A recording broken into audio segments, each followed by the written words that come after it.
परवरदिगार का कि आज इस जलसे में मुझ नाचीज को भी दावत दी गई। यहाँ आकर मेहमानों के कुछ बातें सुनने का मौका मिला और बड़ी अच्छी बात है कि आज कश्मीर से कन्याकुमारी तक सब लोग इस डैज में मौजूद हैं।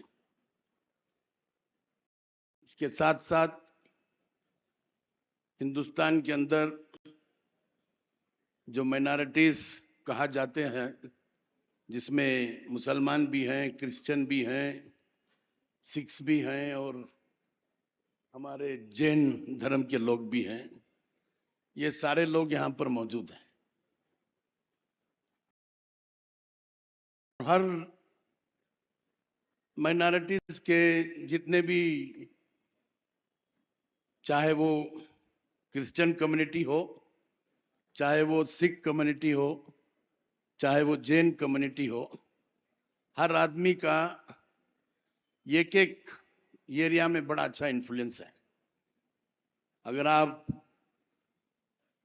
क्रिश्चियन कम्युनिटी की बात करेंगे तो आप देख सकते हैं कि सारे हिंदुस्तान के अंदर जितने भी मशहूर तालीमी इदारे हैं, जितने भी हॉस्पिटल्स हैं, मशहूर हॉस्पिटल्स हैं, ये सब जमाने दराज से क्रिश्चियन मिशनरी से चलते आ रहे हैं और चल रहे हैं। ऐसे ही अगर आप सिख कम्युनिटी की बात करते हैं तो आप लोगों ने देखा होगा कहीं भी जो गुरुद्वारा होता है वहां पर हर वक्त लंगर रहा लगता है और कभी भी कोई भी मुश्किलात आते हैं, चाहे वो हिंदुस्तान में हो या हिंदुस्तान से बाहर हो, पहले जो कम्युनिटी वहां पर पहुंचती है वो सिख कम्युनिटी वहां पर मदद के लिए पहुंचती है। ऐसे ही आप लोगों ने देखा होगा जैन कम्युनिटी के अंदर भी बहुत सारे, सिर्फ इंसानियत का ही नहीं, इंसानों के लिए जो मदद करनी है वो करते रहते हैं। उसके साथ साथ जानवरों की भी बहुत अच्छी तरीके से गौशाला के नाम से बहुत गौशालाएं खोलकर जानवरों की भी मदद करते हैं। मैं इस वजह यह है कि मैं इस चीज़ों का जो जिक्र कर रहा हूं, हम लोगों को चाहिए कि इन जो हम माइनॉरिटीज कहते हैं कि हमारे अंदर एक इंटरेक्शन हो और हम लोग बैठकर किस तरीके से एक दूसरे को सुनकर, एक दूसरों की कार्रवाई को परख कर हम लोग इससे क्यों फायदा उठा नहीं सकते, इसके बारे में एक डायलॉग होना चाहिए, इसके बारे में एक डिबेट होना चाहिए, इसके बारे में एक फिक्र होना चाहिए। रही बात आज की खासकर हुसैन डे की, ये बस इतना ही कहूंगा कि एक हम लोगों के लिए एक मैसेज है, हम लोगों के लिए एक सबक है कि किस तरीके से हमारे खासकर हुजूर सल्लल्लाहु अलैहि वसल्लम की कुर्बानी दी थी, क्या मामला था, क्या उस वक्त का एक खाका अगर खींचा जाए तो पता चलता है सच्चाई के लिए लड़ाई हुई थी, सच्चाई के लिए कुर्बानी हुई थी। और उस वक्त वो देखकर दिल टुकड़े टुकड़े हो जाता है कि किस तरीके से, हर तरीके का भी एक सलीका था।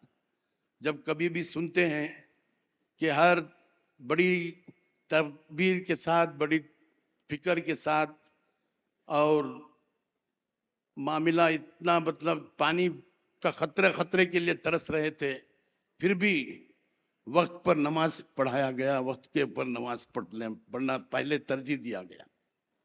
तो इससे पता चलता है कि नमाज किस तरह हमारे लिए फर्ज है। इससे पता चलता है कि अगर जंग के मैदान में भी पहले अगर दुश्मन सामने खड़ा है, फिर भी हमको ये हुक्म दिया गया है कि पहले आप नमाज अदा करो। तो आज हम एक इंट्रास्पेक्शन करने की जरूरत है कि हमारे अंदर ये जज्बा है या नहीं है। अगर नहीं है तो किस वजह से नहीं है। अगर ये जज्बा हमारे अंदर आ गया तो मैं समझता हूं कि कोई भी ताकत हम लोगों को, जिस तरीके से आज हम लोग गुजर रहे हैं, ये खाका आप लोग खींच कर देख लीजिए।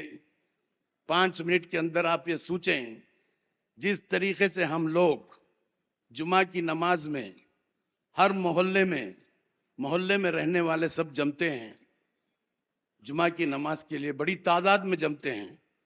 अगर 5 मिनट अगर आप ये सोचें, इसी तरीके से अगर 5 वक्त हम जमा करें पूरे हिंदुस्तान के अंदर, तो आप लोग समझ सकते हैं कि हमारी क्या ताकत होगी। और आप ये भी समझ सकते हैं कि देखने वालों को सिर्फ हमारी जमात की शक्ल में देखकर खौफ आएगा और जो ज्यादती हमारे ऊपर हो रही है, ये ज्यादती खत्म हो जाएगी। इसके वजह आज इसकी जरूरत है। हम लोगों को ये खोलना होगा, हम लोगों को ये सूझकर, अगर हमारे अंदर सही इस्लामी जज्बा आ गया, सही मजहबी जज्बा आ गया, तो मैं नहीं समझता कि कोई लोग हमारे साथ ज्यादती करेंगे। इंशाअल्लाह आगे चलकर ये एक मैसेज हुसैन डे के साथ, 32nd हुसैन डे है, ये एक जज्बे के साथ हम जाएं कि इंशाअल्लाह हम सब कोशिश करेंगे कि हमारे अंदर इस्लाह हो, हमारे अंदर जो हमको बताया गया है और जो सिखाया गया है उस पर चलने की कोशिश करें। बस इन चंद अल्फाज के साथ मैं अपनी जगह लेता हूं। अल्लाह हाफिज।